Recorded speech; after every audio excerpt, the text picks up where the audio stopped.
Fala, tropa. Fluminense perde pro Lanús fora de casa num jogo horrível, num jogo péssimo, tá?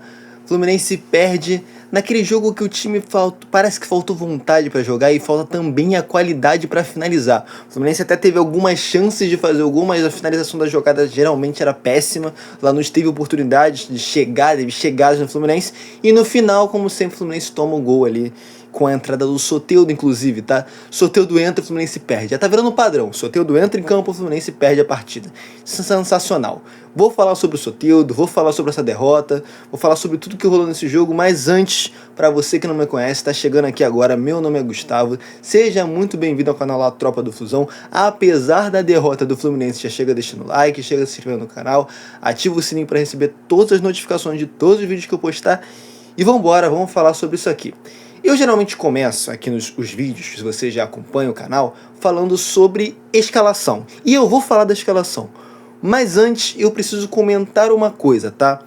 O Fluminense vem com uma escalação já meio que padrão. Todo mundo já esperava essa escalação, tá? Renato ele não põe o time tão pra cima, ele faz aquela escalação padrão que a gente já viu. Eu já vou comentar qual é a escalação. Mas detalhe, esse Fluminense que entra em campo contra o Lanús é o Fluminense titular. Essa falta de vontade de jogar é que é estranho. Essa falta de criatividade não é estranha. Mas vamos lá. O Fluminense foi o time todo poupado contra o Corinthians no Brasileirão para descansar, para jogar contra o Lanús. Foi o time todo poupado, o Fluminense perde para o Corinthians, chega para jogar contra o Lanús e perde para o Lanús, fazendo uma partida desastrosa contra o Lanús, que é fraco. O time do Lanús é muito fraco, tá? Ah, mas ganhou do Fluminense. Sim, verdade, ganhou do Fluminense. Mas é um time fraco. O time do Lanús ganhou, beleza. Fez o gol ali no final, ganhou 1-0, traz a vantagem aqui pro Maracanã.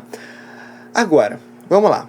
Escalação do Fluminense. Qual o time que foi a campo aqui, tá? Esse time que jogou meio que sem vontade, meio que falta de criatividade. Time padrão. Fábio, Guga, o Xavier tá machucado, Freitas e Thiago Silva, René, meio campo com Martinelli, Hércules e Nonato, ataque com Everaldo, Canóbio e Kevin Serna. Vamos lá. Comentários. Everaldo, ele é muito complicado, tá? Everaldo, a diretoria ela não quis contratar centroavante, né? E ele confiava nos centroavantes que existiam aqui. Mas quando viu que a situação estava ficando feia, que o centroavante não estava rendendo, trouxe de volta o John Kennedy, certo? Lembra do John Kennedy? O John Kennedy está no Fluminense ainda. Trouxe de volta o John Kennedy quando viu que não estava dando certo. Aí o John Kennedy veio, joga 5 minutos no final das partidas, ou nem joga. Não é possível que o John Kennedy faça partidas piores do que o do Everaldo. Assim, se colocar ele para jogar um bom tempo, um primeiro tempo, um segundo tempo, e ele não jogar nada, aí beleza. Aí eu assumo que ele está jogando tão mal quanto o Everaldo. Mas até lá, cara, eu não consigo entender o porquê o John Kennedy não joga. Enfim, Everaldo entrou. Everaldo começou jogando. O Fluminense não conseguiu finalizar, não conseguiu levar tanto perigo ao Lanús. E essa partida foi se arrastando. O Renato não veio para essa partida com um meia de criação. Um meia de criação esse que seria o Lúcio Acosta, que dá mais dinamismo ao time, que poderia colocar esse time mais para frente. E para antes você falar, mas ele colocou o Lúcio Acosta na substituição. Sim, numa substituição no final do segundo tempo, ou seja, no final do jogo, ele vai lá e coloca o Lúcio Acosta, ele muda o time, ele bota o Germancano, para poder ver se consegue alguma coisa. Mas, no final do jogo, né, Renato? No final do jogo. E é claro que não poderia faltar Soteldo. O jogador de estimação aí do Renato Gaúcho, Soteldo, como eu já falei no último vídeo, Soteldo chama a derrota, né? Botei no título do vídeo, se eu não me engano. O Soteldo realmente está chamando a derrota. É impressionante. Não teve uma partida que o Soteldo entrou e o Fluminense ganhou. Não teve uma. E eu não estou de sacanagem, eu não estou exagerando, eu não estou brincando. Não teve uma partida que o Soteldo entrou e o Fluminense ganhou. Ou o Fluminense perde ou empata. Geralmente perde. E hoje perdeu mais uma vez. O Fluminense estava empatando, né? O empate não é um resultado bom, considerando que o Lanús não é um time forte, mas também não é um resultado ruim. Agora, o Fluminense vai lá e consegue perder pro Lanús tomando um gol no final. Não vou botar a culpa no Fábio, porque ele até defende, a bola bate na trave e entra. Enfim, o Fluminense toma esse gol. E agora? 1-0 é um placar impossível de reverter? Não, não é. Não é um placar impossível de reverter. Só que o Fluminense não precisava vir para o Maracanã com essa pressão de ter que reverter placar, com essa pressão de ter que empatar para levar para pênalti. Poderia muito bem vir com uma vantagem, pelo menos de um gol, que não conseguiu ter a capacidade de fazer um gol. E o Fluminense não só não fez, como tomou e vem com a desvantagem para o Maracanã. Ou seja, se ganhar por diferença de um gol, vai para os pênaltis. Cara, é muito complicado. Falar assim, que o Fluminense foca nas Copas e vem indo bem nas Copas até aqui, tá? Mas quando o Fluminense joga fora de casa, é sempre uma covardia absurda, né? O Fluminense joga fora de casa, é aquele jogo que geralmente o Fluminense faz para não perder. Ele não foca em ganhar, ele foca em não perder. E assim, eu já disse essa frase aqui em alguns vídeos e eu vou repetir.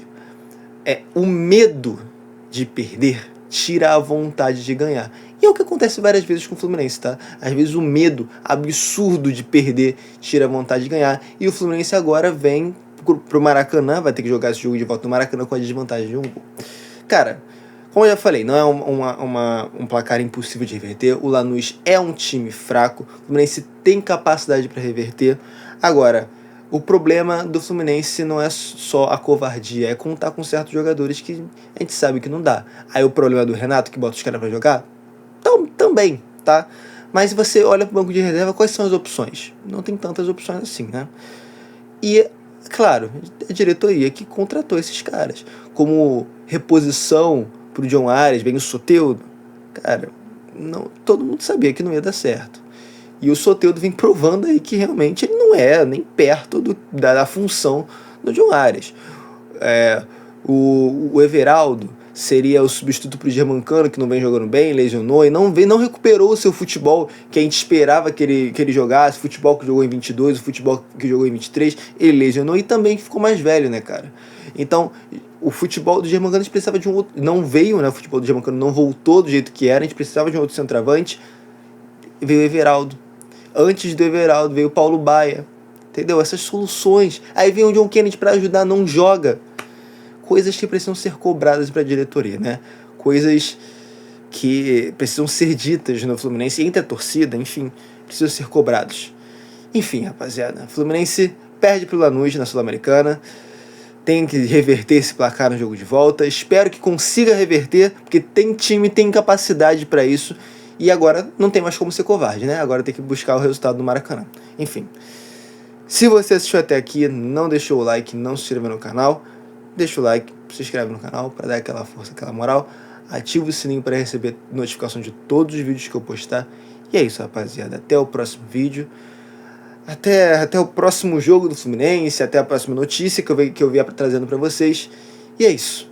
Até a próxima. Valeu, falou e eu fui.